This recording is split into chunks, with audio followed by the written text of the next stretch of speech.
Muy bienvenidos a todos. Bienvenidos, tal como dice Macarena, vamos a esperar que se conecten más personas para dar comienzo. Hoy día vamos a tener más asistentes de lo habitual, lo cual nos tiene muy contentas en esta mañana de frío.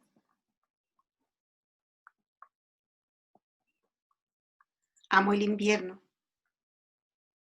Sí, a mí la verdad me gusta mucho el Yo invierno. amo el invierno, amo la lluvia, amo esta sensación de húmedo, Vamos a conectar con Italia hoy día. qué maravilla. Maravilloso.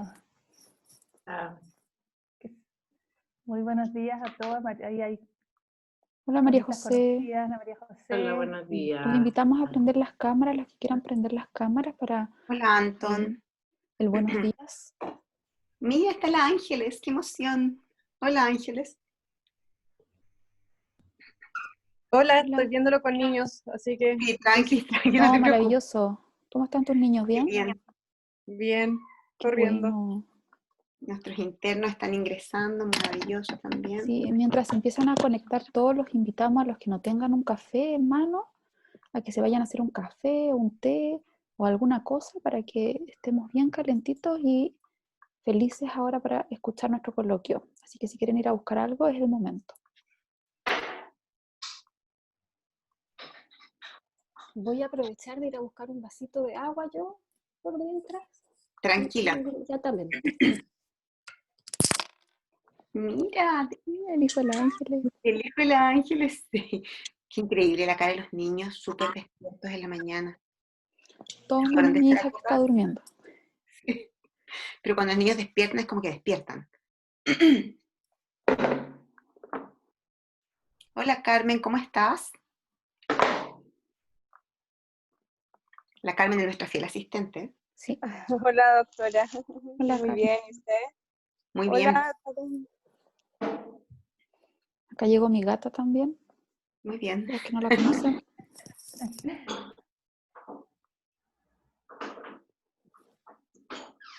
Vamos a esperar un poquito más que se conecten más asistentes. Ya tenemos 22.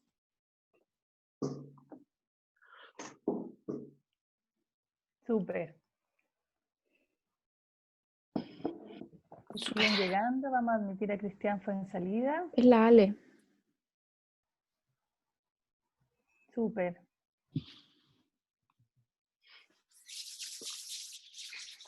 En cuanto llegue Uguet, podemos partir, Paula, ¿te parece? Sí, me parece, respetando el tiempo. Esperemos que se conecten ahí con los audios. Vamos a ponernos en silencio.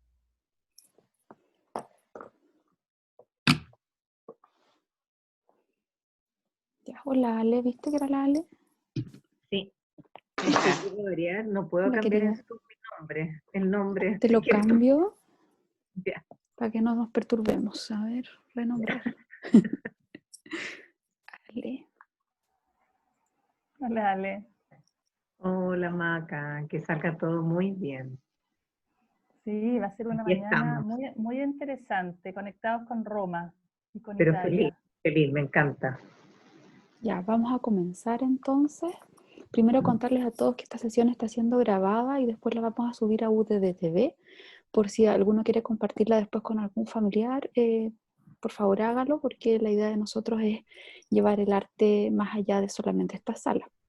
Les damos la más cordial bienvenida a esta sesión, donde vamos a ver un tema muy interesante con nuestra expositora Uyet, y los dejo acá con Macarena para que les explique más detalles. Y me gustaría hacer una mención especial a que hoy día nos acompañan también los internos de medicina que empezaron su internado de atención primaria ahora el lunes. Nos pone muy contentas con la doctora López tenerlos acá en la sala, con este momento que es un momento de humanidad, es un momento que es un regalo para ustedes y para todos nosotros. Así que a disfrutar, Macarena. Sí, bueno, sí, Paula y Claudia, estamos muy contentos de este tercer coloquio ya en La Granja. Yo soy Macarena Barros, soy coordinadora del Centro Humanidades, y como centro nos complace presentarles a Uguet de Girolamo del Mauro, quien nos va a acompañar esta mañana. Ella es doctora en Historia del Arte de la Universidad degli Studi di Firenze, en Italia. Ya nos contará algo de la trayectoria que tiene y la hemos invitado para que nos hable del gran Rafael Sanzio, que es uno de los artistas más influyentes del arte occidental. Antes de iniciar, les quiero indicar brevemente cuáles van a ser las reglas de hoy día. La modalidad va a ser revisar juntos un PowerPoint que ha preparado Huguet, que dura aproximadamente 50 minutos. Es muy rápido, tiene muchas imágenes. Y mientras dura su presentación, el audio de todos va a permanecer silenciado, pero el micrófono va a estar abierto a través del chat y de las preguntas y reflexiones que ustedes nos van a ir comentando. Yo voy a recoger esas preguntas y los últimos 10 minutos vamos a dar el pase a ustedes para que con micrófono abierto puedan hacerlas en voz alta con Huguet. Así es que esperemos que disfruten la presentación de hoy. Huguet. Bueno, buenos días a todos. Yo quisiera agradecer a Macarena por la invitación y a la universidad por la posibilidad también de dar a conocer un poco más del arte italiano y contarles que yo, bueno, estoy siempre muy cercana a los médicos porque mi mamá es médico, a pesar de que ahora ya tiene 83 años y está jubilada, a ella también le tocó hacer todo lo que están haciendo ustedes ahora. Y sobre todo pienso en los internos, ella siempre cuenta de sus aventuras, de sus estudios, de todo lo que vivió en prácticamente más de 50 años de profesión. Entonces me da mucho gusto poder tener interacción con ustedes. Yo soy doctora pero en Historia del Arte y tuve que estar como 12 años estudiando todo de nuevo lo que había aprendido aquí en Chile porque allá en Italia no lo consideraron suficiente para hacer el doctorado, así que total que tuve que hacer la licenciatura de nuevo, que al final eran 5 años, me demoré 6 porque tuve que hacer la tesis de nuevo, otra tesis, y luego los 3 años más 3 del doctorado, así es que fueron muchísimos años de estudio, pero espero que sirvan, o sea, a mí me sirvieron mucho y sirvan también para transmitirles a ustedes algo de la cultura occidental. Así que con esto, senza indugio, como se dice en italiano, o sea, sin demora, les quiero mostrar inmediatamente a este personaje que vamos a ver hoy día, a ver si lo podemos disfrutar como corresponde. Y aquí yo tendría que abrir esto de aquí. Se ve perfecto. Ya, y debo achicar aquí la pantallita de donde se ven las personas. No, está perfecto, eso queda para ti. Ustedes ven entero la imagen, ¿verdad? Sí, vemos entera la imagen. Perfecto. Entonces vamos a empezar, como les decía, sin demora, porque a pesar de que este hombre vivió solamente 37 años, tuvo una actividad absolutamente febril, diría yo. O sea, es un artista que hizo muchísimo en el poco tiempo que tuvo de vida. Fíjense ustedes que aquí yo puse nació en Urbino el 28 de marzo o el 6 de abril, ya les voy a explicar porque hay una diferencia ahí en las dataciones, y murió en Roma el 6 de abril de 1520. Se dice que murió en un día de Viernes Santo, fíjense ustedes. Y yo voy a partir mostrándoles, por el contrario, en el fondo el final, solamente en esta imagen, porque estoy haciendo en el fondo, parafraseando una muestra que está en Roma ahora en la Scuderia del Quirinale, donde decidieron hacer la curatoría partiendo por el final, por los logros que Rafael lo había tenido y luego para llegar luego a, digamos, sus primeros pasos. Yo solamente en esta imagen quiero contarles esto porque esta es ¿qué sucede? Cuando muere Rafael, ¿no? Después vamos a ver que hay algo muy curioso que nadie sabe por qué finalmente muere a los 37 años. Lo entierran en el Panteón. Y esto ya es indicativo de lo que fue su vida y de lo que va a ser además su figura de aquí en adelante. Fíjense que muere en el ápice de su fama y le escribe uno de sus grandes amigos, un poeta que se llama Pietro Bembo, el epitafio, y dice: aquí yace Rafael, hasta cuando vivió la naturaleza, gran madre de todas las cosas, temía ser vencida por él, y cuando murió, temió morir con él. O sea, Rafael lo fue tan grande que fue capaz de ser casi creador y casi tan perfecto como la naturaleza misma. Y el día que él fallece y después cuando hacen las exequias, toda Roma lo llora, desde los papas hasta la gente más humilde. ¿Por qué? Porque también tiene la característica, Rafael, de ser en vida, y lo se sabe por varias documentaciones, una persona que era de carácter muy afable, una persona que era capaz de relacionarse con todo tipo de gente. Y esa buena disposición de ánimo le va a valer también un reconocimiento en vida y también después de muerto. Ahora les voy a mostrar dónde nació. Esta es la ciudad de Urbino. Urbino está en el centro de Italia. Está en una región que se llama Las Marcas, que está cerca de la región toscana donde está Florencia y de la zona de Umbria donde está Perugia. Y en esas tres regiones se va a mover él cuando es muy jovencito. Ahora, ¿por qué de nuevo la fecha del 28 de marzo o el 6 de abril? Porque aparece en las documentaciones que él nació el mismo día que murió. Pero como en algunas partes dice nació un Viernes Santo, y sabemos que la fecha exacta de muerte es el 6 de abril del año 1520, entonces, tratando de ajustar las fechas, tendría que haber nacido el 28 de marzo si es que hubiese nacido también un día de Viernes Santo. Ahora, fíjense que esta imagen, donde hay construcciones que ya estaban en la época en la que él nació, pertenece a una corte, porque en ese tiempo había ya esta corte de estos grandes señores, de uno de los más importantes mecenas del Renacimiento, de fines del llamado 400 o el siglo XV. Primero que nada, situemos a Raffaello en su época. Raffaello nace ya cuando el Renacimiento ha sido prácticamente, digamos, está en su pleno desarrollo. ¿Y qué es Renacimiento? Renacimiento es un término que se empezó a usar desde el siglo XVIII para mencionar un periodo histórico artístico que en el fondo, como su palabra lo dice, intenta hacer renacer algo que ya no estaba. ¿Y esto qué es lo que es? Es la cultura clásica, es decir, el mundo griego y romano. Ya hombres antes del periodo que se cuenta como Renacimiento, en épocas tardo-medievales, habían vuelto a redescubrir el mundo clásico, no solamente la filosofía, sino que la literatura y otras, digamos, expresiones de esa época.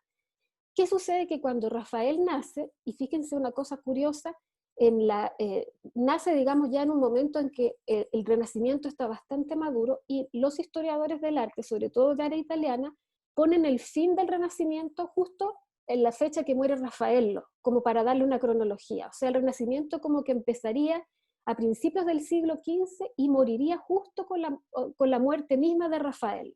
Algunos lo extienden un poquito más hasta 1527 con el saqueo de Roma por parte de las huestes de Carlos V, pero en general en área italiana, como les digo, se usa esto así. Así de importante fue también Raffaello.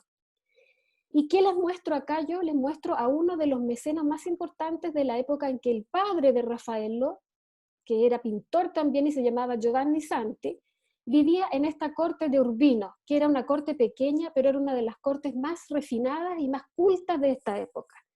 Y este señor, que era Federico da Montefeltro, se había hecho hacer un studiolo, que vendría a ser como un escritorio para él mismo, con una serie de retratos de hombres ilustres, y que nos hablan mucho también de lo que es el Renacimiento y la época que le toca vivir a Raffaello. Federico murió un año antes que naciera Raffaello, y lo sucede su hijo Guidobaldo, pero esto sigue ahí, y su padre, Giovanni Santi, el padre de Raffaello, sigue trabajando con el hijo de este señor. Entonces, ¿qué sucede? Que yo me imagino al pequeño Raffaello entrando acá y viendo esta serie de retratos de hombres ilustres. Lo curioso de estos hombres ilustres es que son hombres ilustres de todas las épocas. Está la filosofía antigua, Platón y Aristóteles, por citar algunos, juntos con Santo Tommaso de Aquino, de repente les voy a hablar en italiano, San Agustín, aparece Papa Sixto IV, Pío II, aparecen literatos, o sea, hay una mezcla en el fondo de cultura de estos personajes, que además nos habla de lo que esa gente en aquel momento leía, de la cultura que esta gente tenía, incluido el propio Giovanni Santi, que había escrito una crónica dedicada a la familia Montefeltro, donde empieza a hablar también de arte. Por aquí tenía anotado uno de las cosas que él comentaba, hablaba de grandes artistas de su época que hacían un elogio en el fondo de los pintores que habían venido en el principio del siglo XV, que eran Masaccio, el Beato Angelico, pero de la Francesca, que es quien le había hecho este retrato a Federico da Montefeltro. Y también nombra a grandes artistas de su época, más o menos contemporáneos a él, o sea, al padre, como Pietro Perugino y Leonardo, que vamos a ver, luego van a ser influencias muy importantes en la obra del joven Raffaello. ¿Qué pasa con Raffaello? Este es un posible autorretrato, nadie sabe, hay muchas obras que todavía no están datadas. ¿Y qué es lo que pasa con este periodo? Se sabe que Raffaello, los últimos, digamos, historiadores, colegas míos italianos, han estado buscando pruebas de su formación, porque cuando uno lee una biografía lo ve como discípulo de un señor que se llama Pietro Perugino, pero la realidad es que Pietro Perugino fue uno de los tantos maestros de Raffaello. A diferencia de otros hombres de su época, él no se formó con un solo artista en un solo taller, sino que giró por varios talleres y se nutrió de la manera de pintar de otros artistas y la manera de hacer arte de otros artistas. Ahora, esta imagen que nosotros vemos acá es uno de los hombres ilustres que él debe haber visto de niño en los studiolos de Federico da Montefeltro, y hay un dibujo acá que se encontró, que lo está estudiando hasta el día de hoy, un colega mío, que es probablemente una obra de Raffaello joven, muy niño, estaba copiando lo que él estaba viendo, que es Aristóteles, que estaba en la famosa Galería de Hombres Ilustres, y al mismo tiempo puede haber sido una copia de una copia, o sea, puede que otro haya copiado este dibujo de Raffaello, pero eso es lo que se hipotiza. Ahora, fíjense ustedes que aquí, en esta imagen que aparece Raffaello, no sabemos exactamente, dice circa, o sea, hacia 1499. Cuando él tenía 17 años, hay un documento con una obra que después se destruyó por un terremoto y quedaron pedacitos que están divididos en varias partes de Italia, que está en Perugia, más que nada en Città di Castello, que es Umbria, otra región, que lo sitúa ahí. Así lo vamos reconstruyendo los historiadores a través también de documentos que son contratos. Es un contrato que le hacen para una cosa que es una pala d'altare, o sea, un cuadro que se pone en la iglesia, en el altar, donde tenía que estar la Virgen con el Niño y los santos, y resulta que esa obra que se destruyó, pero quedó pedacitos, quedó el contrato donde tenía 17 años solamente y aparece él nombrado como Magister Raffaello. Eso quiere decir que él ya en esa época era un artista formado que podía firmar y podía recibir encargos solo, sin necesidad de pasar por un taller de otro maestro que ya tuviera esa categoría de, digamos, independiente. Y aquí les puse una imagen del maestro con el cual más se le relaciona, porque hay más información y porque hay escenas que en el fondo hicieron casi iguales, y es Pietro Vannucci detto il Perugino. Por el momento estamos analizando solo desde el punto de vista de la formación, no voy a entrar en los detalles interpretativos, que lo vamos a hacer más adelante, pero quería mostrarles esta obra para que vean, se fijan ustedes que hay dos obras que son prácticamente muy similares y que hablan del mismo argumento, que son el matrimonio de la Virgen, ¿ya? En cierto sentido, si ustedes se fijan desde el punto de vista de la estructuración del espacio, de donde está en un principio, vemos a la Virgen con San José y un sacerdote que los está casando, fíjense que atrás hay un templo, ¿ya? Un templo que además era muy característico de la época de Raffaello, de un amigo suyo que se llama Donato Bramante, que es un gran arquitecto que está proyectando en esa misma época un templo que se va a realizar en Roma tal cual, que es San Pietro in Montorio. Y tenían conocimiento el uno del otro, eran una suerte de amigos a pesar de que tenían bastante diferencia de edad. Pero ya, ¿qué es lo que vemos acá en la obra de Raffaello, que es la del centro? Vemos que Raffaello maneja perfectamente un instrumento que desde el punto de vista plástico es fundamental en el Renacimiento, sobre todo en pintura y también en arquitectura, que es la perspectiva. ¿Y qué es lo que es la perspectiva? Al costado derecho ustedes van a ver que está ese diagrama. La perspectiva es un instrumento para crear una ilusión de profundidad en una dimensión, en un espacio bidimensional, ¿ya? A través de la geometría euclidiana precisamente se crean una serie de líneas que van hacia un punto de fuga, que en este caso sería la ventana, y de ahí se van extendiendo estas líneas y van creando espacios donde se van posicionando los personajes y se va creando esta idea de espacio que va a ser muy importante prácticamente hasta el siglo XIX, ¿ya? Esto se había descubierto en Florencia, lo había descubierto un arquitecto, Filippo Brunelleschi, muy importante porque había construido además la famosa cúpula de la Catedral de Florencia. Y ese tipo, digamos, recurso pictórico y arquitectónico va a ser una de las cosas más importantes de esta época del Renacimiento, y Raffaello va a ser uno de los grandes, digamos, autores de esto y de los grandes realizadores de perspectivas. Cuando Raffaello deja de colaborar con Perugino, colabora sí, colabora no, como les digo, hay otros artistas con los que colabora, uno se llama Luca Signorelli, el otro se llama me fuera el Pinturicchio, en Siena, da vueltas un poco por el centro de Italia. Él mismo decide irse a Florencia, porque Florencia todavía era la ciudad más importante de la época, como en principios del siglo XX lo era París, por ejemplo, donde todos los artistas llegaban para aprender las novedades. Él va a Florencia porque ¿qué sucede en Florencia? Se encuentra con los dos más grandes artistas que lo preceden, es decir, con Leonardo da Vinci y con Michelangelo Buonarroti. En esa época Florencia había pasado una serie de tumultos políticos, se había vuelto de nuevo a convertir en una república, y había un señor que se llamaba Pier Soderini, que era el gobernador, que los habían escogido las familias más importantes, y había llamado a Leonardo y a Michelangelo a decorar el Salone del Cinquecento, se llama actualmente, que es Palazzo Vecchio, y Palazzo Vecchio era la sede de gobierno de la ciudad. Y los invita a decorar las paredes con dos batallas que tenían que ser batallas que recordaran las glorias del ejército florentino frente a sus opresores. En el costado, en mi costado izquierdo, tenemos la imagen que le tocó hacer a Leonardo, ¿ya? Leonardo le tocó hacer la batalla de Anghiari. Fíjense que al centro hay un autorretrato de la época, presunto, de Raffaello. Raffaello llega ahí a mirar todas estas cosas, todas estas novedades, y ve entonces cómo está trabajando Leonardo en esta batalla de Anghiari, que si ustedes se fijan es un tumulto, una especie de remolino de caballos, de personajes, un movimiento muy particular que le está dando a la batalla que era contra los milaneses. Esa era la historia y la habían vencido los florentinos.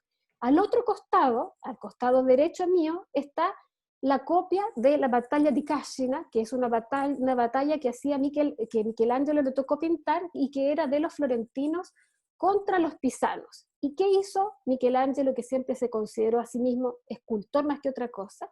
En el fondo retoma una serie de figuras de la antigüedad, de estos desnudos, y realiza lo que quedó de esa obra es digamos, escena en la que están saliendo del agua los fiorentinos porque oyen que vienen a atacarlos los pisanos y los pillan como desprevenidos, pero aún así vencen la batalla.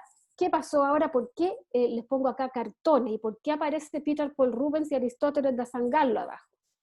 Hubo una serie de dificultades por las cuales ni Leonardo ni Michelangelo pudieron terminar estas obras y no terminaron pintadas en los muros para los cuales eran destinadas, pero causaron clamor en la época y muchos copiaron esto.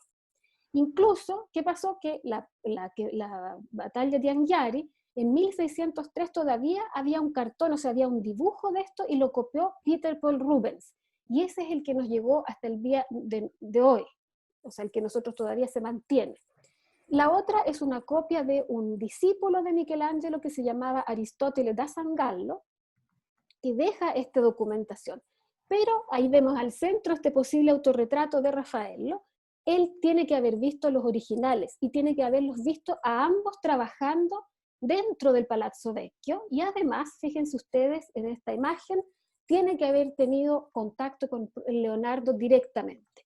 ¿Qué pasa? Que cuando nosotros empezamos a ver las famosas Madonnas rafaelescas, y todavía seguimos hablando de estilo, ya vamos a hablar de contenido, nos damos cuenta que si ustedes miran las dos Madonnas a los costados, se parecen mucho a la que está al centro.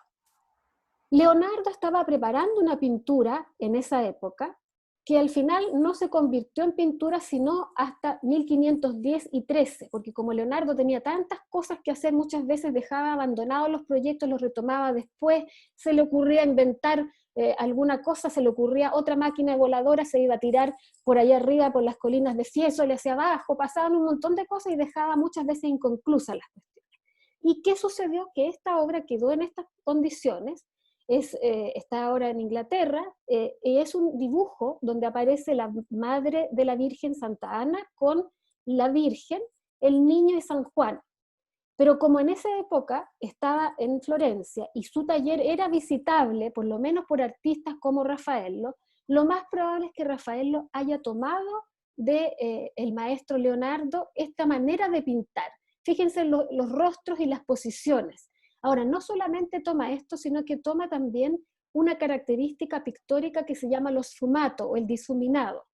¿Qué es lo que estaba en el taller de Leonardo también en esa época? La obra pictórica más famosa de la historia occidental, la Gioconda, que fíjense ustedes, yo podría hablar no sé cuántas horas de ella, 1503-1519, fíjense que termina prácticamente cuando muere de pintarla, es un misterio por dónde se la mira esta obra, pero fíjense en el paisaje de atrás, y en toda la obra en general, Leonardo había logrado crear una suerte de técnica que es este sfumato o difuminado, donde en el fondo el paisaje y la figura se funden, y estos paisajes se crea una atmósfera muy particular.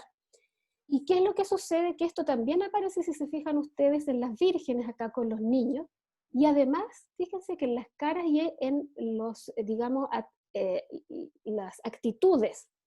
El Leonardo estaba trabajando hacía tiempo, ya había hecho el famoso cenacolo que está en Milano, La Última Cena, en una cosa que se llama la poética degli affetti, o sea, tratar de representar en la figura humana los movimientos del alma, es decir, ya sea el furor, la rabia, el amor, todas las sensaciones humanas, él estaba tratando de hacer eso, y eso lo capta muy bien Raffaello. Y si ustedes se fijan, las Madonnas acá, ambas, están mirando con afecto a los niños, que además son niños que juegan. Yo no les he mostrado obra medieval, pero esto se había perdido por mucho tiempo. Habían íconos que eran casi todos iguales y no tenían estas características más naturales, ¿no es cierto?, de representación de las emociones. Ahora, Raffaello mantiene, sí, a diferencia de Leonardo, una línea de contorno muy precisa, ¿ya? Porque es parte de su forma de ser pintor. Él se habla siempre que es un gran asimilador de lenguajes de otro maestro. Asimiló, como vimos, al Perugino, asimila ahora a Leonardo muchos de sus lenguajes, pero va a ir creando un lenguaje propio y particular. Y el hecho del dibujo y de la línea de contorno, a pesar de que utiliza también el difuminado, se va a mantener. Acá hay dos de los retratos de la época, la dama con Liocorno, que no se sabe quién es, que se le hizo una radiografía y el Liocorno resultó que era un perrito al cual él después le agregó el cuerno. Esta es una anécdota, porque supuestamente significaba el unicornio, era el símbolo de la pureza virginal de la representada, que no sabemos exactamente quién es. Y fíjense la postura de estas mujeres, que además están sentadas hacia el aire, hacia el paisaje. Leonardo había roto la tradición de mostrar a las mujeres siempre al interior de las casas o del espacio doméstico, y con la Ginebra de Benci, que es una obra anterior, las había sacado al espacio natural. Y fíjense que con la Magdalena Doni, que era de una familia muy rica de banqueros, ¿qué es lo que hace Raffaello? También la pinta fuera del espacio doméstico, como en una especie también, igual con la misma postura casi de la Gioconda, pero no la idealiza de ninguna manera en este caso.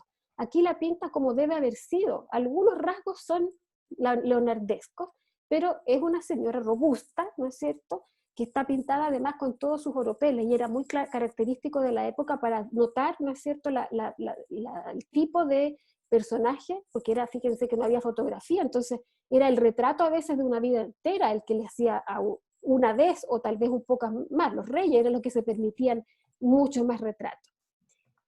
Siguiendo con su aprendizaje, resulta que gracias a Donato Bramante, probablemente ese señor que yo les comenté, Raffaello, después de haber hecho estos encargos en Florencia, es llamado a Roma, ¿ya? Y yo acá les puse una serie de monumentos de la Roma clásica, porque les estoy hablando de Renacimiento. ¿Y eso qué hace? ¿Qué sucede? Que con el Renacimiento, claramente, el renacer de las formas antiguas es muy importante. Y en este momento Raffaello va a tener la oportunidad de vivir en Roma y de vivir esos vestigios de la Roma antigua en primera persona, o sea, pasearse y encontrarse con el Coliseo. Después ahí está el Arco de Constantino, los foros romanos, el Panteón, donde él todavía no sabía iba a ser sepultado. las termas de Caracalla, la Basílica de Magencio, todo eso. Y, ojo, las decoraciones, por ejemplo, que nosotros alcanzamos a notar acá, estos bajos relieves que aparecen en algunas de estas construcciones van a ser fundamentales también para su propia formación y para su propio imaginario figurativo que él va a ir desarrollando aquí en Roma. Y acá empezamos con algo muy interesante, porque aquí sí que les voy a empezar a comentar de lo que él cuenta en sus pinturas. Se encuentra con este papa que estaba trabajando con Donato Bramante, y que es Julio II, Giuliano della Rovere, o Julio II, y se le conoce como papa guerrero, porque era un papa que era muy activo desde el punto de vista político y militar en su pontificado. Él se ponía la armadura si es que había que ir a conquistar territorios que le hubieran quitado a la iglesia, o ir a anexar otros territorios, no le importaba nada, la gente le decía el papa guerrero. Pero la verdad es que la fama de Julio II en la actualidad está más que nada ligada a los proyectos artísticos que él mismo impulsó. ¿Por qué? Porque él fue un gran mecenas y tenía un proyecto que venía de la curia romana de hacía mucho tiempo atrás, que era la Renovatio Urbis. ¿Qué quiere decir esto, o urbe?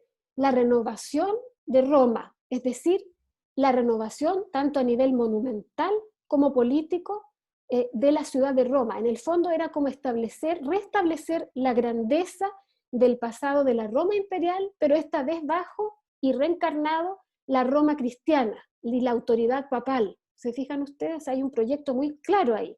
Y había que darle una cara visible a este proyecto de renovación. Entonces se le ocurre contratar a los artistas más importantes de la época para que le ayuden con lo que había que, digamos, visiblemente dejar establecido. Y acá se ve muy mal, pero es que esto es lo que va quedando del proyecto de Donato Bramante, que es el primer arquitecto de la actual Basílica de San Pedro, la que conocemos actualmente.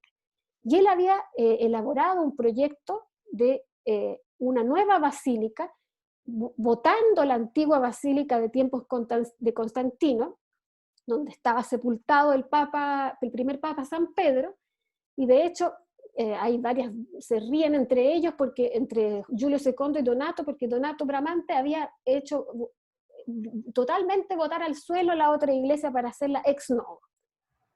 Llega acá, no sé si alcanzan a notar, ya estaba en Roma, pobre Michelangelo Buonarroti, le digo pobre porque estaba fascinado haciendo la tumba de Julio II. Él era un escultor, siempre lo dijo hasta el final de sus días principalmente, y estaba fascinado con un proyecto de esculturas maravillosas que él había creado para la tumba del Papa. Pero dicen las malas lenguas que Donato, celoso de esto, le habría dicho al Papa, eso lo dicen las malas lenguas del propio Michelangelo, no te hagas la tumba antes de morir porque trae mala suerte. Esta es una anécdota que se cuenta. Y entonces el Papa le habría dicho a Michelangelo, ¿sabes qué? Tienes que ir a pintar el techo de la Capilla Sixtina, que además la había hecho su tío, el tío de Julio II, que era Sixto IV de la Rovere. Entonces había quedado pinturas a los costados, pero faltaba el techo, y él le encontraba que la estructura de esa capilla, donde además había que hacer misa, y ustedes saben, es muy importante esa capilla, no podía estar sin una decoración adecuada. Y a regañadientes, Michelangelo tiene que dejar su proyecto e irse a pintar eso. Entre medio llega este joven Raffaello, a quien se le pide pintar una de las estancias vaticanas para probarlo, porque Julio II quería probar qué tal era la mano de este joven. Y fíjense ustedes que acá está el Vaticano, y estas son las salas que le va a tocar pintar a Raffaello, mientras aquí este rectángulo que vemos acá es la Capilla Sixtina, donde va a estar al mismo tiempo pintando la bóveda Michelangelo Buonarroti. A grandes rasgos les muestro esta stanza de la Señatura, que es la más importante a mi juicio de las estancias vaticanas, por el hecho de que Raffaello trabajó principalmente solo acá. Era muy jovencito y llegó ahí, y resulta que cuando empezó a verse que era tan, dotado para las artes, se le dan cada vez más encargos. Y en las salas siguientes que hay va a tener muchas ayudas que van a ejecutar sus proyectos, sí. Pero acá en esta hay mucha mano de él casi en todas las obras. Y esta sala era una sala que se llama Estancia del Sello, que era en realidad lo que tenía que ser la biblioteca del Papa. ¿Y qué había dentro de la biblioteca del Papa? Libros, pero no nos imaginemos estantes altos como lo que nosotros estamos acostumbrados a ver, sino que eran una especie de baúles que tenían que ir aquí, acostados, o sea, apegados a estas, digamos, imágenes de acá de madera. ¿Y qué es lo que eran? Estos tenían que representar las 4 ramas del conocimiento que tenía que tener todo un humanista de la época. Y Papa Julio II era un humanista, al igual que los artistas que lo circundaban, era un hombre del Renacimiento. Entonces, ¿cuáles eran las 4 ramas del conocimiento? La teología, la justicia, la filosofía, que en ese tiempo estaba unida a la ciencia, eran la misma cosa, en el fondo estaban juntas cuando se hablaba de ellas, y la poesía. Más arriba él pinta la bóveda. Vamos a partir con la más importante de ellas, que es la Escuela de Atenas, que se llama, que tiene que representar a la filosofía. Arriba de los medallones habían también significados que tenían que ver con las imágenes que estaban en las paredes. Para el medallón que corresponde a la filosofía, había puesto Rafael un pequeño, fíjense, son pequeñitos, están ahí, ustedes los pueden notar.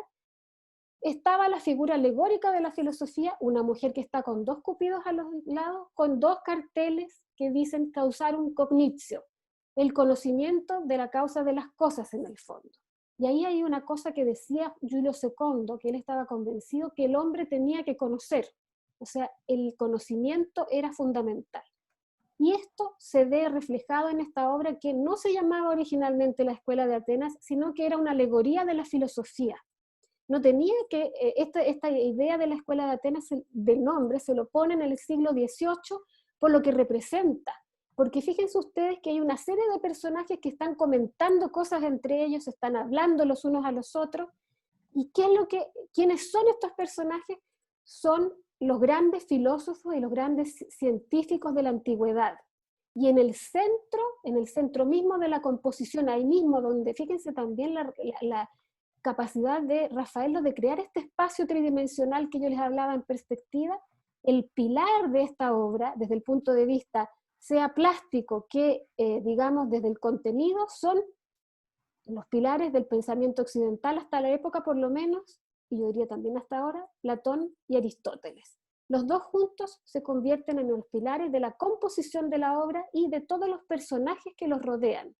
Y a los costados van a ver otros grandes pensadores que tienen que ver justamente con las distintas características que ambos dos tienen. Platón, sabemos, pensaba que en la realidad, digamos, la verdad estaba en un mundo que no era el mundo sensible donde nosotros vivimos, sino que estaba en un mundo superior, que es el mundo de las ideas. Por eso, fíjense ustedes, está indicando con el dedo hacia arriba. Pero no solo por eso, sino que si alguno se recuerda de obras de Leonardo, ¿qué es lo que hizo Rafael? Lo pintó con la cara y con el gesto de Leonardo a Platón, o sea, juntó a estos dos personajes. Al otro costado tenemos a Aristóteles, que tiene la mano puesta hacia el mundo sensible. Aristóteles, ¿no es cierto?, que ahí está llevando su libro de ética, también en el fondo se dirige al mundo que rodea porque él considera que la verdad nosotros podemos llegar a través de la experimentación, en este propio mundo que nosotros tenemos que nos circunda. Y se dice que también le pone la efigie, la cara, de un amigo de él que se llamaba Bastiano da Sangallo, que era un experto pintor de perspectiva justamente y que parece ser lo había ayudado en la obra. Pero eso no está 100% digamos acertado. Lo que sí está acertado es que sí el señor que apunta hacia arriba, que es Platón, tiene las facciones y la cara de Leonardo da Vinci. Entonces aquí yo les pongo quiénes los circundan a estos señores.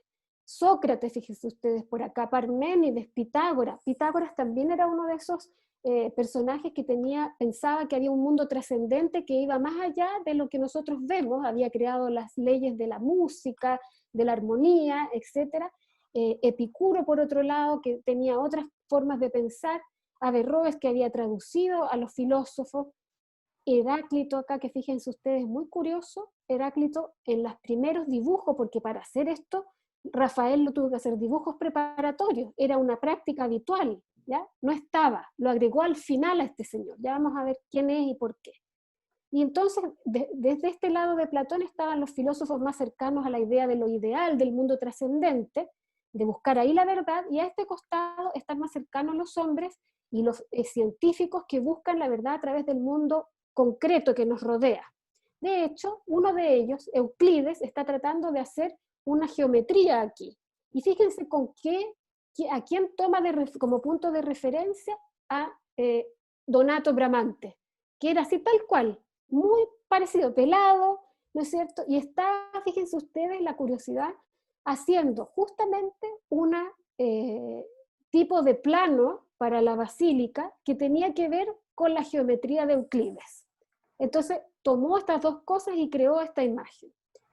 Y también aparece el propio Rafael, lo que aparece como medio escondidito acá, junto con los grandes estudiosos de los problemas celestes, o sea, del universo, Ptolomeo, Zoroastro. Él aparece como Apeles. Apeles era un pintor ya casi mitológico, porque no se encontraba obra pictórica de él griego, que aparece en los textos antiguos, y que dicen que era tan bueno para pintar que sus obras engañaban al ojo humano y parecían cosas reales, ¿ya?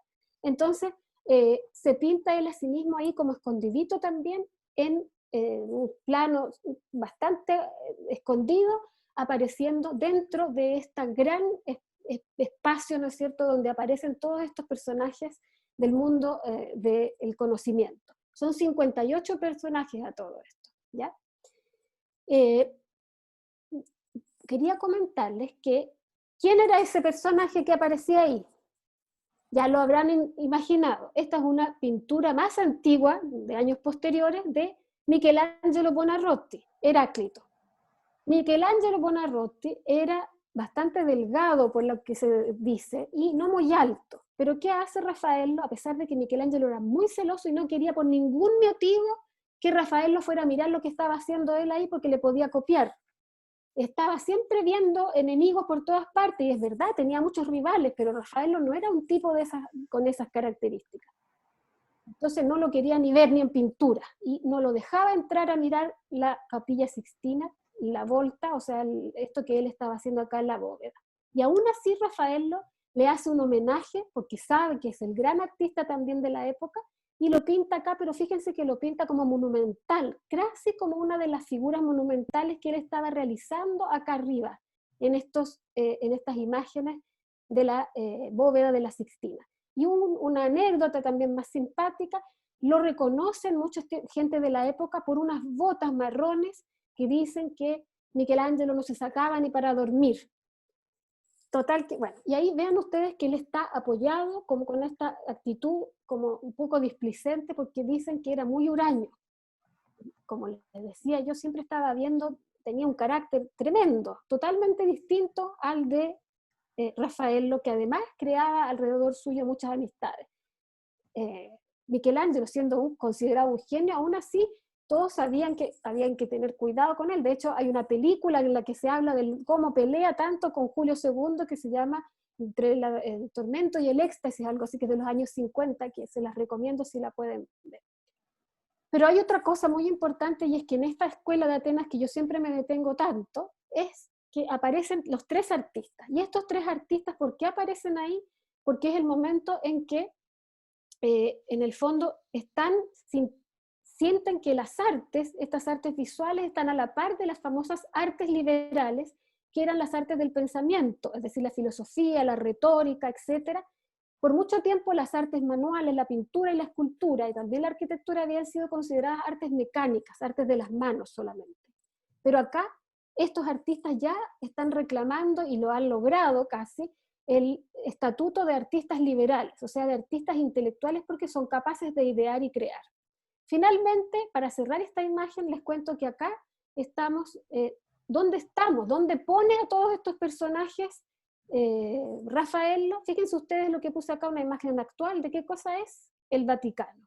O sea, toda esta conjunción de conocimiento, ¿dónde lo sitúa Rafaello? En lo que era en ese momento, lo que puede haber estado ya construido, o el proyecto de Julio II y de Bramante, que es el Vaticano. Además, se hablaba siempre que la arquitectura era en el fondo, estaba a la par, en cierto sentido, de una cosa simbólica, porque era digamos, una construcción, la filosofía del pensamiento humano. Entonces la idea de construcción y arquitectura se unían. Les muestro por última vez la imagen para decirles que también, ¿por qué hablo tanto de ella? Porque es un manifiesto además de la concepción antropocéntrica del hombre del Renacimiento. El hombre comprende la realidad a través de sus facultades mentales. Frente a ella, a esa imagen, está la figura de la teología y una imagen que va a hablar justamente de la teología, la alegoría de la teología, un fresco que tiene como, digamos, arriba puesto a esta figura alegórica de la teología, que dice divinarem notitia, o sea, la fe no se alcanza por la razón, sino por simplemente una noticia que nos manda Dios, y nosotros tenemos el libre albedrío de tomarla o no. Y para esa obra, él realiza una imagen que se llama La disputa del sacramento, que en realidad no es una pelea, sino que hay también un error de Giorgio Vasari, que le dio en 1550 el título, un poquito después se lo dio, no creo que ya fue nada menos en esa época, que en el fondo se está hablando acá de un misterio de la fe, que es la transubstanciación, porque la hostia es el centro de la composición. ¿Y qué pasa? Que arriba en el mundo celeste nosotros tenemos a Padre, Hijo y Espíritu Santo que se encarnan en la hostia, y aquí está todo, hay una serie de santos, vemos aquí a San Pedro, incluso a patriarcas como Moisés con las tablas de la ley, mientras que abajo está el propio Julio II, emocionado y sobre todo más que nada agitados por esta revelación que viene de Dios. Incluso acá hay un señor que busca los libros tratando de encontrar una explicación, y aquí hay un ángel que le dice, no, eso no está en los libros, no está en la razón, no lo vas a encontrar ahí, mira, está en la revelación que es la fe, digamos, tuya personal. Siguiendo con esto, realiza otros dos frescos, uno que es la justicia, que está aquí, la vemos con una espada y con una balanza, y la justicia aparecen dos escenas que además Rafael lo tiene que lograr meter dentro de una estructura que ya existía con una ventana en medio. Una era la entrega de las pandectas al emperador Justiniano, y la otra era la entrega, disculpen, de los decretales a uno de los grandes papas de la antigüedad, que está también, o sea, más antiguo, el de Gregorio IX, que está con las mismas facciones de Julio II. Y en el fondo, ¿qué es lo que quiere decir acá? Acá quiere decir que, y arriba, fíjense ustedes, hay una serie de señoritas que representan las virtudes.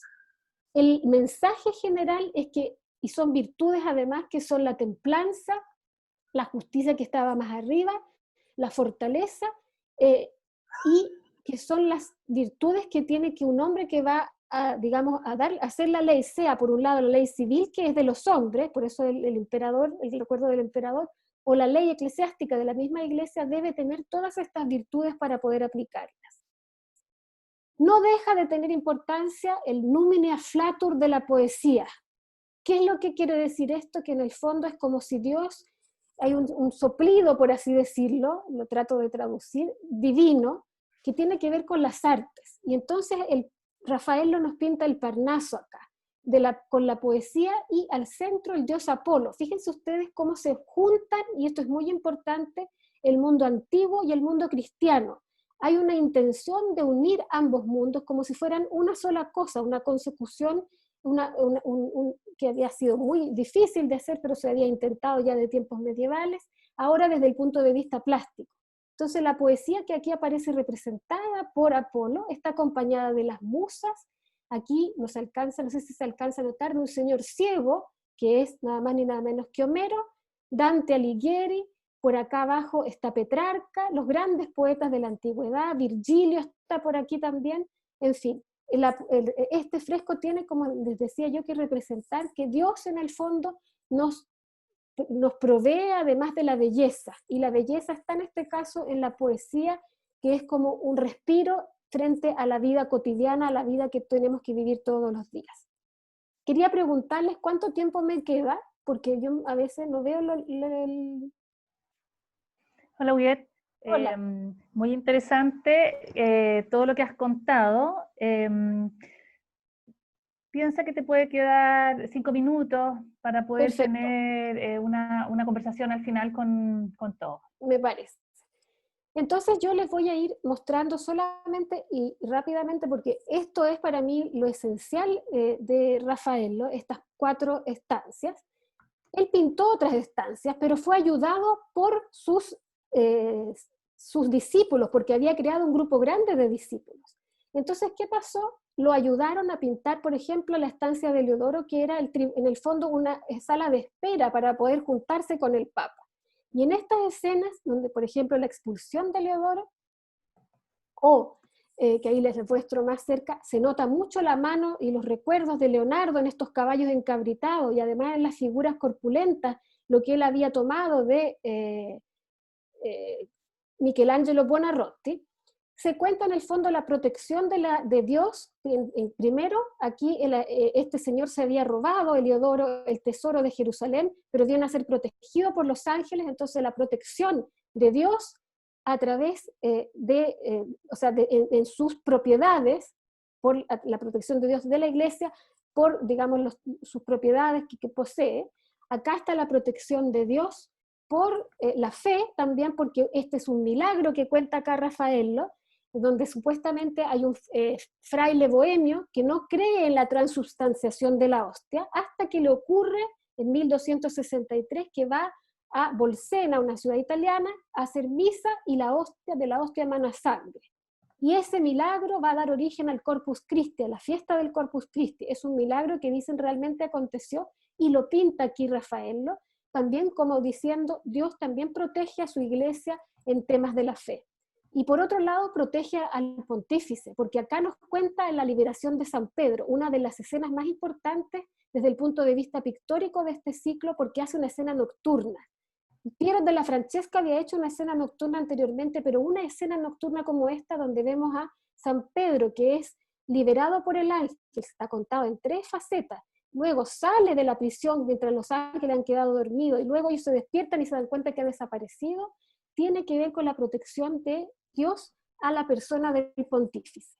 ¿Qué pasó después? Murió Julio II y llegó León X, hijo nada más ni nada menos que de Lorenzo el Magnífico, quedó como papa, y por eso es que aquí ya no vemos a la figura que incluso de Julio II había tenido las facciones cuando vimos recién al papa que es San Pedro liberado de la cárcel, y León toma el poder, digamos, del papado y lo mantiene a Raffaello como uno de los más grandes artistas de su corte.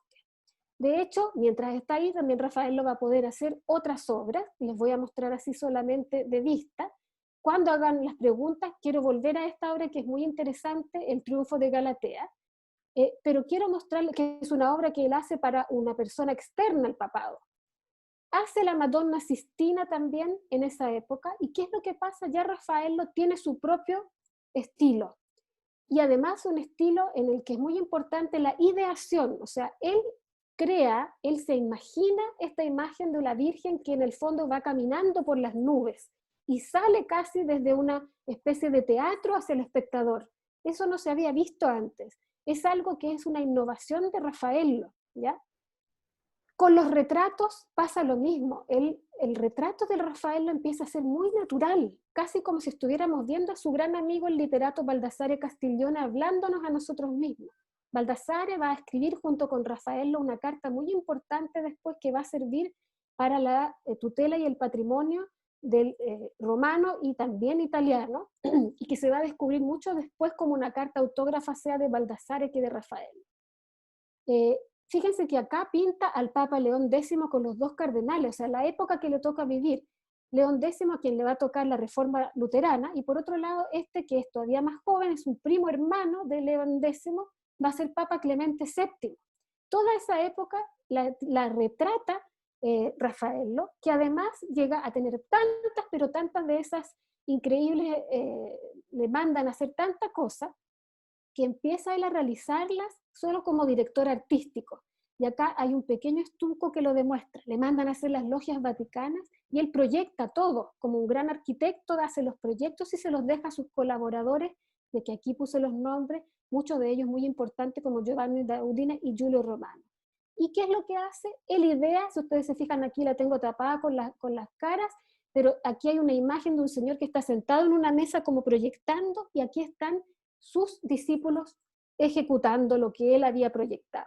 Había tomado además de la recién descubierta en 1480 Domus Aurea una serie de elementos decorativos que eran típicos de la Roma antigua y los utiliza cada vez que puede. Le piden además que haga, esto se lo pide León X, que haga unos tapices para poder estar presente en la Capella Sistina, que justo este año antes de la pandemia fue abierta, y los tapices que están en los museos vaticanos fueron colgados donde eran originalmente pensados que estuvieran, ¿ya? Muy nervioso Rafael lo tiene que realizar todas estas cosas, y además lo nombran el arquitecto principal de la basílica porque se había muerto Donato Bramante. Entonces el arquitecto que queda a cargo de construir la Basílica de San Pedro es el propio Rafael. Y bueno, acá vemos los tapices que los mandan a hacer a Flandes, que se ven, estos son los dibujos que él hizo de mano propia y los mandó a Flandes. Aparecen dados vuelta porque por el tipo de técnica que usaban al hacer el tapiz quedaban así. Entre todo esto se los voy a mostrar cuando hagamos las preguntas. Si alguien me pregunta por su vida personal, tiene un amor él muy importante con el cual no logra casarse porque ahí está un gran amigo también. Esta cosa que él tiene, digamos, de ser afable, se ve reflejada incluso en este retrato. Muere él en 1520, realizando, no habiendo terminado la Transfiguración, que es una obra capital porque también nos indica que está un mundo, que toda esta idea que habían tenido los papas y los humanistas de generar un mundo homogéneo, donde el conocimiento fuera, digamos, difundido por una sola, digamos, estructura que en el fondo era la Iglesia, se rompe con la Reforma Luterana. Y esa construcción tan equilibrada que habíamos visto en la Escuela de Atenas, ya no la vemos al final de la obra de Rafael. Se quiebra esa unidad, se quiebra esa estructura piramidal o esa estructura perspectiva para entrar con zonas oblicuas y zonas de mucha sombra, y bueno, la única luz que hay es Cristo que se está además yendo, como el propio Rafael. De hecho, esa obra, aquí aparece puesta aquí, cuando muere se la ponen en el capezzale, o sea, en la cabeza, queda cuando es su velorio. Y voy a decir la última cosa para las preguntas: ¿cómo muere Rafael? Es un misterio, porque tiene una fiebre muy alta que le dura alrededor de 10 días y simplemente le hacen los famosos salacios, o sea, le hacen, lo desangran como se usaba en esa época, y nadie sabe realmente de qué murió. Algunos dicen que fue culpa de sus amores con esta señorita, Giorgio Vasari, y pasó a la historia esta cupuchenteo, perdonen la palabra, como si él hubiera tenido sífilis, cosa que como médicos ustedes sabrán que en 10 días era imposible que un hombre que estaba completamente sano presentara síntomas para morir, ¿ya? Lo más probable es que haya tenido malaria, que era muy, muy típica de la época en Roma, o algún tipo de enfermedad pulmonar.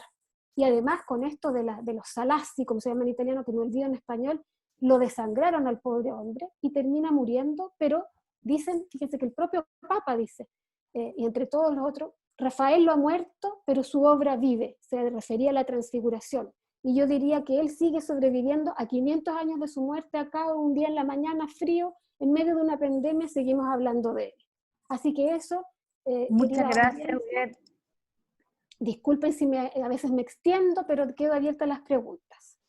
Mira, bueno, agradecerte lo que mientras tú hablabas, distintas personas fueron comentando. Por ejemplo, Francisca Jaramillo dice que ya no conocía a Rafael Sanzio, Valentina Silva tampoco, María Ignacia Verdugo dice que ella no ha estado en Italia, no, que ha estado en Italia, que pudo ver parte de su obra. Cristóbal Guillermo Rojas dice que tampoco lo conocía. Liliana Jadwe comenta que sí, que se ha recordado del Palacio de los Oficios. Tenemos acá otra persona que dice que, claro, que tu presentación lo ayuda a recordar. Aparentemente hay personajes como Miguel Ángel o Leonardo que los tenemos como más en la mente, ¿no? Javier Ahumada dice que ella se da cuenta que conocía las pinturas, pero que no eran conscientes de que eran él el autor.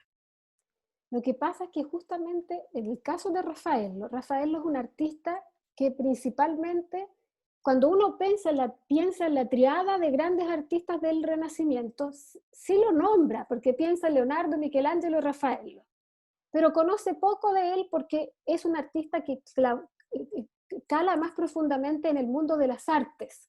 Entonces, por su gran importancia, piensen ustedes que las academias de pintura, ya incluso en época barroca, que era muy distinta al estilo que él estaba realizando acá, se basan en Raffaello, en el tipo de taller que él creó.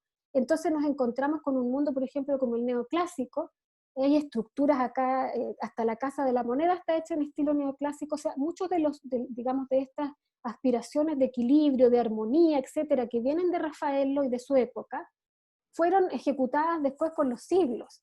Y todo esto que nosotros hemos visto también, como les contaba, de la perspectiva, del crear estos mundos así que fueran homogéneos, que fueran de comprensión, digamos, visual fácil para la audiencia, van a tener una influencia enorme en estas academias de arte, las academias de bellas artes. Piensen ustedes.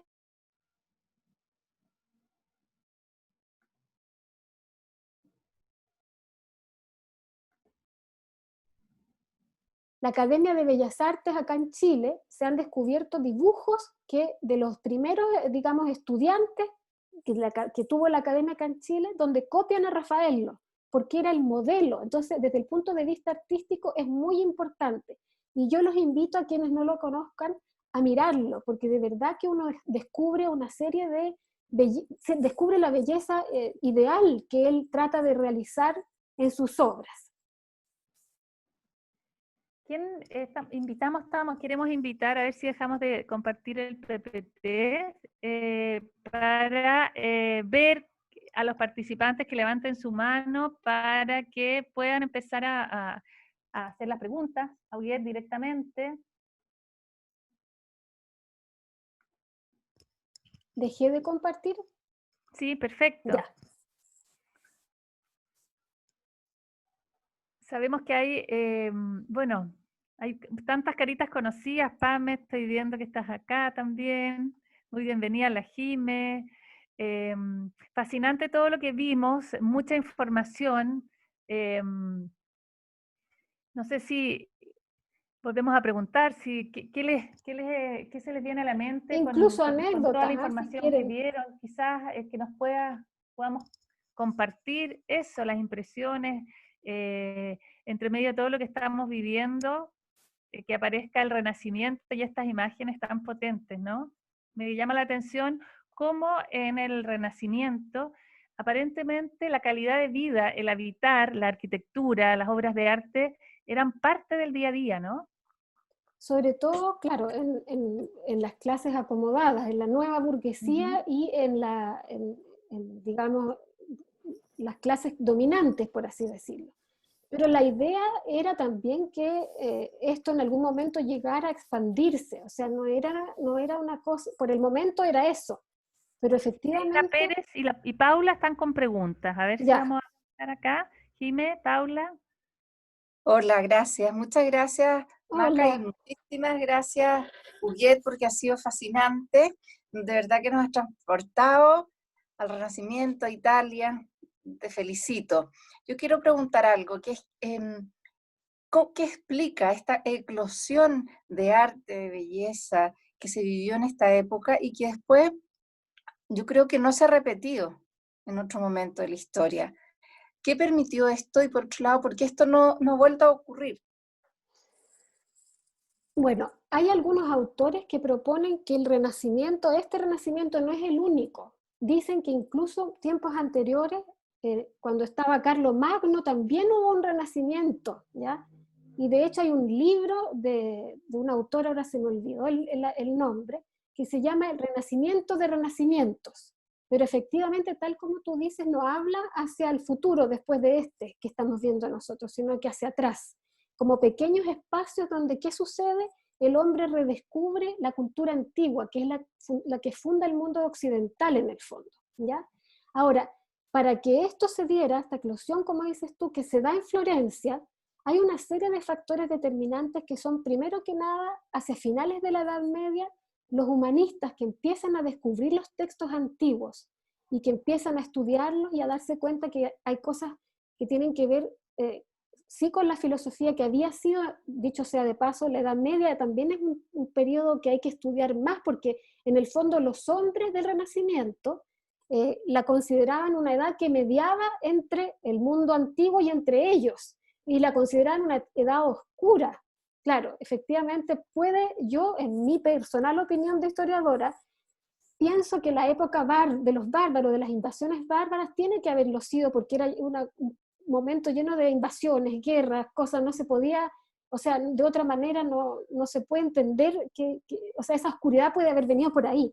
Pero luego, cuando se empezó a reconstruir, la cultura se mantuvo en los monasterios, empezó digamos, a recolectarse todo aquello que había sido destruido por estas hordas, que luego también se cristianizaron, etcétera, y se reconstruyó un mundo que de repente, con estos humanistas como Dante, Petrarca, Boccaccio en Italia, redescubren al hombre también como, y esto es una cosa muy importante, como un barlume di Dio. ¿Qué quiere decir esto? El hombre está hecho, estos hombres que todavía son hombres religiosos y creen, ¿no es cierto?, en un mundo más allá, donde hay un creador, dicen, nosotros somos una chispa divina, o sea, somos creados a imagen y semejanza de Dios, y por lo tanto tenemos derecho a utilizar nuestra razón que Dios nos dio, y también tenemos derecho a realizar cosas bellas, creando, porque también somos un pedacito de esa luz divina que nos creó.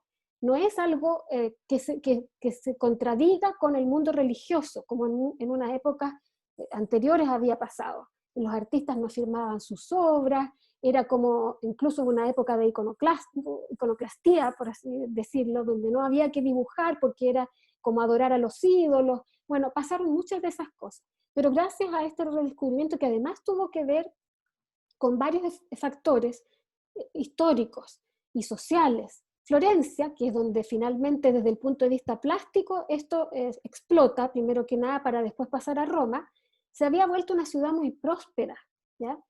Y el hecho de que hubiese riqueza permitía que se pudiera crear obra de arte y que se le pudiera encargar a estos artistas todas estas obras, que después va a ser lo mismo que va a pasar en Roma. O sea, los comerciantes, esta nueva clase burguesa que había ascendido al poder a través de, digamos, el comercio de las telas o de las especias, sobre todo de las telas en Florencia, y que luego se habían vuelto banqueros, como es el caso de los Medici, habían permitido que se pudiera tener digamos, la base económica para poder realizar todos estos cambios visuales, obras de arte y de arquitectura y escultura. Otra cosa última, antes que se me olvide, muy importante. Cuando cae Constantinopla en 1453, hay una diáspora, o sea, se arrancan todos los sabios que tenían la cultura griega, la habían mantenido aún, y llegan a la península italiana, y enriquecen aún más este despertar de los humanistas con los textos en lengua original, y etcétera, y se empiezan a estudiar todas estas características. Eso podría decir, para no extenderme más. Me encantaría saber si hay algún otro comentario, alguna otra reflexión. Paula. Sí, bueno, Huguet, darte las gracias por esta presentación, la verdad maravillosa. Qué distinto es ver un cuadro cuando uno lo ve así, uno llega sin conocimiento, a ver un cuadro con conocimiento. Es como ver un paciente sin haber estudiado medicina. Me imaginaba un poco a los alumnos de segundo, por ejemplo, viendo un paciente sin tener la semiología, versus un alumno de séptimo viendo un paciente habiendo pasado por todo este recorrido. Es como lo mismo que tú decías al inicio, de haber hecho tú, tener que haber estudiado todo de nuevo estos 12 años, ¿cierto? Es un recorrido tan similar y te da una mirada como tan similar de las cosas. O sea, el cómo uno ve una obra, con toda la descripción que tú realizas, es maravilloso. O sea, yo me sentí un poco viendo las obras a través de tus ojos, pudiendo ver un poco en la Escuela de Atenas todo esto que presentabas y quién era cada persona, y emociona el ver ese conocimiento y saber que uno lo puede adquirir. Maravilloso, te doy muchas gracias por esto. Ojalá que haya otro renacimiento a lo mejor después de la pandemia, y que todos nos pongamos, todas las áreas del saber se pongan en conjunto a tratar de tener una humanidad mejor. Sí, absolutamente, sí, y que tengamos también esto de tratar de estar como en todas las áreas, poder verlo de un punto de vista distinto. También me impresionó mucho la liberación de San Pedro, esto de los tiempos, de ver un mismo cuadro con distintos tiempos. Eso también lo encontré súper interesante, como muy visionario. Eso era algo que se venía haciendo de la época medieval, pero los que logran crear realmente la sensación de que uno ve realmente en tres tiempos, viene de Masaccio y del propio, también algo de eso había querido hacer Leonardo. Y por ahí hay algunos historiadores que dicen estos artistas tenían, sin haber conocido los medios de reproducción técnica de la imagen, una especie de anticipación de lo que va a ser el cine, ¿ya? Para mostrar, ¿no es cierto?, poder contarnos una historia de alguna manera que la pudiéramos entender. Sí, maravilloso. Rodolfo quería también, gracias Paula, Rodolfo quería hacer también unos alcances, Rodolfo. Hola, soy Rodolfo. Hola, Huguet. Hola, Rodolfo. Primero quería agradecer por la oportunidad de poder asistir y a usted, Huguet, por la tremenda presentación. Yo tenía dos preguntas que nacen un poco de lo que vi. Primero, me di cuenta de que Rafael, en varias de sus obras, los protagonistas usan ropas de rojo y azul. ¿Tiene algún significado esto? ¿Es propio de él? ¿Es propio de la época? ¿O es una coincidencia? Es una muy buena pregunta, porque desde el punto de vista simbólico, te respondo al tiro, muchas veces el rojo y el azul se usaban para representar a la Virgen y a Cristo, ¿ya? Eran los ropajes como que se usaban en el fondo entre el cielo y el... Hay muchas interpretaciones, ¿eh? Ahí hay que tener cuidado porque muchos han dado interpretaciones del por qué esos colores, pero eran colores que se utilizaban muchas veces. Si tú viste las vírgenes, estaban como con rojos y azules, no solo por un efecto óptico de contraste que es muy agradable a la vista, sino que a veces tenían estos símbolos de el rojo a veces era la pasión, el celeste era el mundo celeste, entonces había que como que de alguna manera entenderlo así. Pero la gente que miraba en esa época muy probablemente no tenía esos conocimientos, sino que los tenían los pintores y quienes les encargaban las pinturas. Entonces es muy interesante esa pregunta que tú me haces y es algo que han estudiado los semiólogos hasta el día de hoy, pero dar una respuesta 100% precisa al significado de cada artista que usa los colores a veces es difícil. Y tenía sí. Otra pregunta que es más cortita, que dentro de mi ignorancia yo imaginaba un escultor como alguien que hace una escultura, roca, mármol. ¿Por qué él se tomaba como escultor? ¿Él también trabaja con ese material? Michelangelo era el que se sentía a sí mismo escultor. Ah, ya.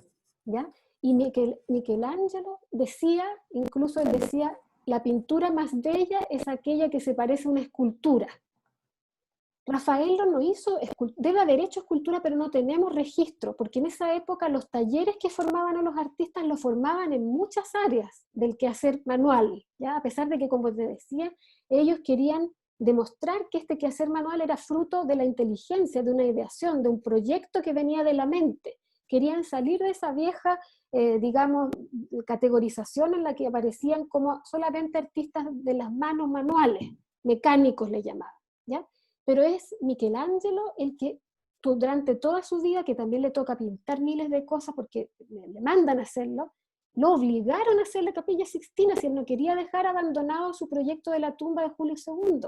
Incluso él va a decir la tragedia de la sepultura, porque él era uno de sus proyectos más amados y lo tiene que reducir cada vez más y al final queda bastante reducido a un Moisés que está en la iglesia de San Pietro in Vincoli, donde finalmente, San Pietro en cadena, está sepultado Julio II. Pero es él el que, y lo que pasa, ¿saben lo que pasa? Es que yo tal vez debería haber explicado mejor eso. Lo que toma visualmente Rafaello de Michelangelo es esa característica un tanto escultórica de la imagen, o sea, de figuras que tienen músculos y que son volumétricas, que se ven como colosos, ¿ya? Ahí está el nexo. Muchas gracias. ¿Sí? Gracias, Rodolfo. Claudia López, que yo la tengo aquí visualmente al ladito tuyo. Quiero hacerte un par de preguntas y unas reflexiones. Encantada. Huguet, bueno, primero solo agradecerte, porque como siempre hemos dicho, esto de verdad para mí en particular es como un regalo al espíritu siempre. Siento que fue una presentación maravillosa. Me lograste transportar, así como decía Paula, a una época, a un momento histórico tan potente, además dentro de nuestra historia. pero siento además que el que tú hayas incorporado el idioma, el italiano, siento que le da pero como una fuerza increíble a tu presentación, y eso siento que solo hace que uno se transporte más. Admirable obviamente la obra de Rafael, y es solamente un comentario, es más una reflexión en verdad, porque primero, qué maravilla cuando alguien que sabe mucho te muestra hasta las anécdotas de las cosas. Siento que eso es como de verdad transportarte, es como viajar. Y lo otro que me parece maravilloso es la integralidad de las personas en esa época, que siento que en cierto modo esta mirada como integral, desde todas en el fondo, desde todas las artes, desde todo el conocimiento, desde todo en el fondo los pilares básicamente que tú mencionabas, se movían tan libremente, como que hemos perdido esa integralidad para ir pasando como a la especialización en el fondo, y te hace como perder esta mirada global que es tan potente. Así que solo agradecerte, porque en verdad fue una presentación maravillosa.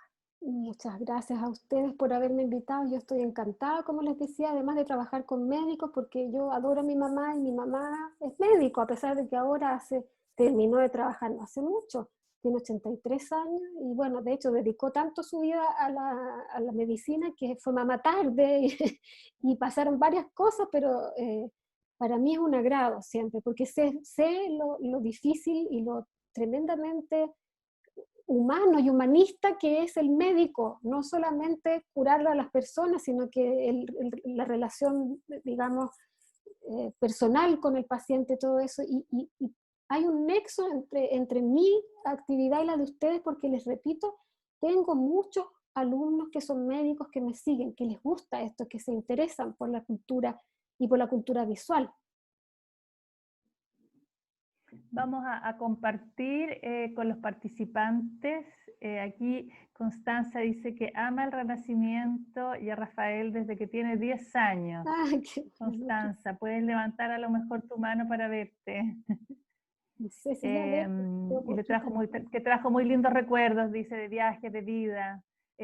Bueno, estamos un poco pasados ya del tiempo, ha sido realmente fascinante todo. Vamos a compartir con ustedes el mail de Huguet, a lo mejor por si tienes, si tú me dejas, Huguet, Te voy a dejar un mail especial que tengo para los alumnos, te lo mando. Perfecto.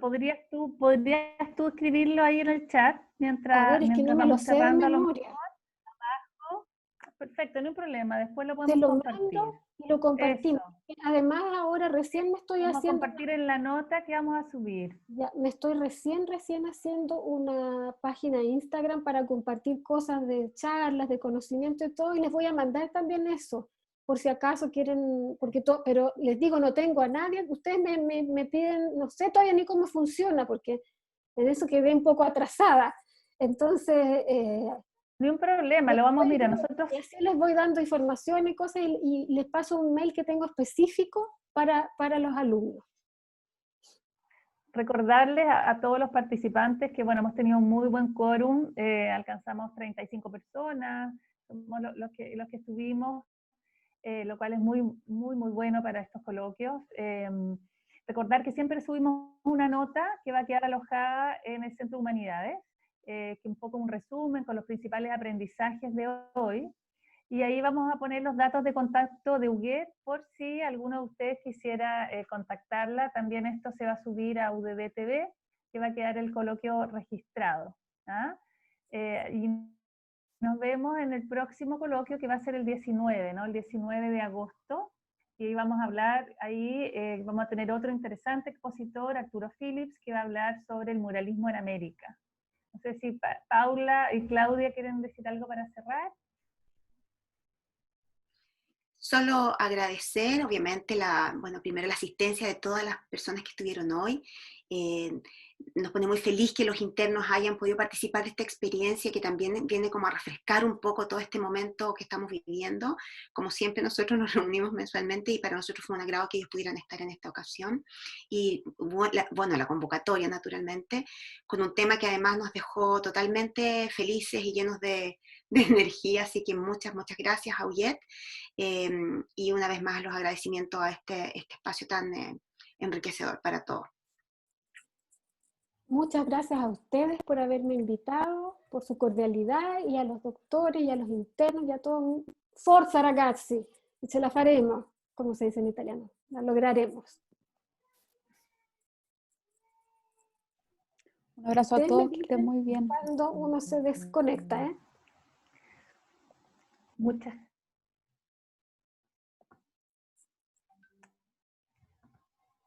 Chao, muchas gracias. Chao.